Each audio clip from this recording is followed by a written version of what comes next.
Hi guys, it's Fentony. The trailer's out and I've made my breakdown, but I thought I would make a few other videos going into more detail about stuff that maybe I've missed or expanding on points I've made. In this one, I'm going to start off with Jon Snow, so just be careful for spoilers. Jon Snow had some pretty epic scenes in the trailer. I loved the King in the North chant. That never gets old. In the trailer, Jon's in the main hall at Winterfell, and there's a lot of characters there. If you look closely, you can see Elise Karstark and a little boy who is probably an Umber. This is very important, as them two houses betrayed House Stark. The Umbers obviously gave Rickon to the Boltons, and the Karstarks hate the Starks. You got to remember, Robb Stark did behead Rickard Karstark. This could potentially be when Jon tells everyone, alright, I'm gonna head south and I'm gonna meet with Daenerys. We need the dragon glass and we could do with this ally. She has 3 dragons and a huge army, so yeah, we want her as a friend. Another great Jon moment was when he pushed Littlefinger against the wall in the Crypt of Winterfell. We know Littlefinger's trying to turn Sansa against Jon, and I think Jon might catch along and tell him, back off.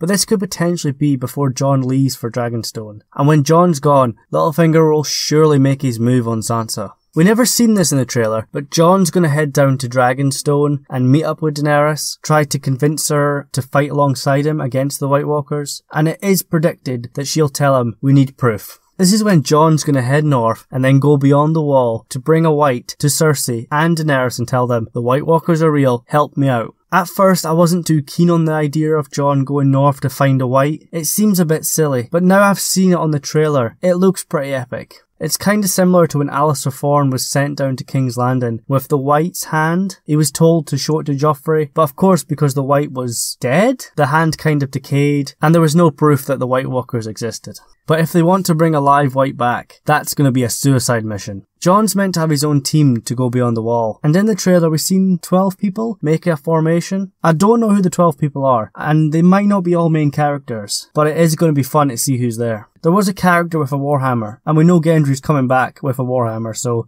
count him in. Tormund has been seen alongside Jon, and if you're going beyond the wall, you would want him by your side. The Hound is meant to be going with them too. Again, if you want someone to go beyond the wall with you, you want the Hound. He's a badass. Along with the Hound, other members of the Brotherhood Without Banners are meant to be there. Thoros of Myr and Beric Dondarrion. Jorah is also meant to tag along with them too. Obviously he's going to get cured of the grayscale before this happens. I could see Jorah being sent by Dany to keep an eye on Jon. As I said earlier, this is a suicide mission, and some people will die. As I predicted earlier, Jon Snow is going to have a new costume for when he goes beyond the wall. I really want a better high definition picture of this, so I can use it for my thumbnails. We don't really know how it's going to play out beyond the wall. We do think that maybe Benjen Stark's going to save Jon, and the dragons are being talked about as well. I don't think the dragons are going to go that far north, and if they do, how are they going to fare? The cold climate might really weaken them. It might make them unable to breathe fire, or severely weaken them to the point they might even be unable to fly. If they can't fly, just imagine all the whites jumping on their back and stabbing them. One of the dragons might not make it out alive. In the spoilers and all the stuff we've had, including the trailer, there's really no mention of the Night King in this, or any White Walkers. It's all about the whites. We've got to have some White Walker moments in Season 7. Will we get something like Hardhome, where the White Walkers are at a distance, and the whites are the main enemy? I don't know, but I really can't wait for this. And it seems like it's going to be late in the season, perhaps episode 6. As I said, I wasn't too keen on this story at first, but it's really grown on me. I'm sure it's going to be epic, and I'm sure some people are going to cry. So what do you think about the White mission? I have heard some people say, like me, they weren't too keen on it, and then others love it. At first I was, yeah, I don't like this. It sounds a bit silly, capturing a white? How are they going to bring it down? Hundreds and hundreds of miles. So leave your thoughts in the comments below. I would appreciate it if you guys could leave a like on this video, as it really helps me out, and subscribe to the channel to keep up to date with all my videos. Thank you so much for watching, and I'll see you guys in the next video.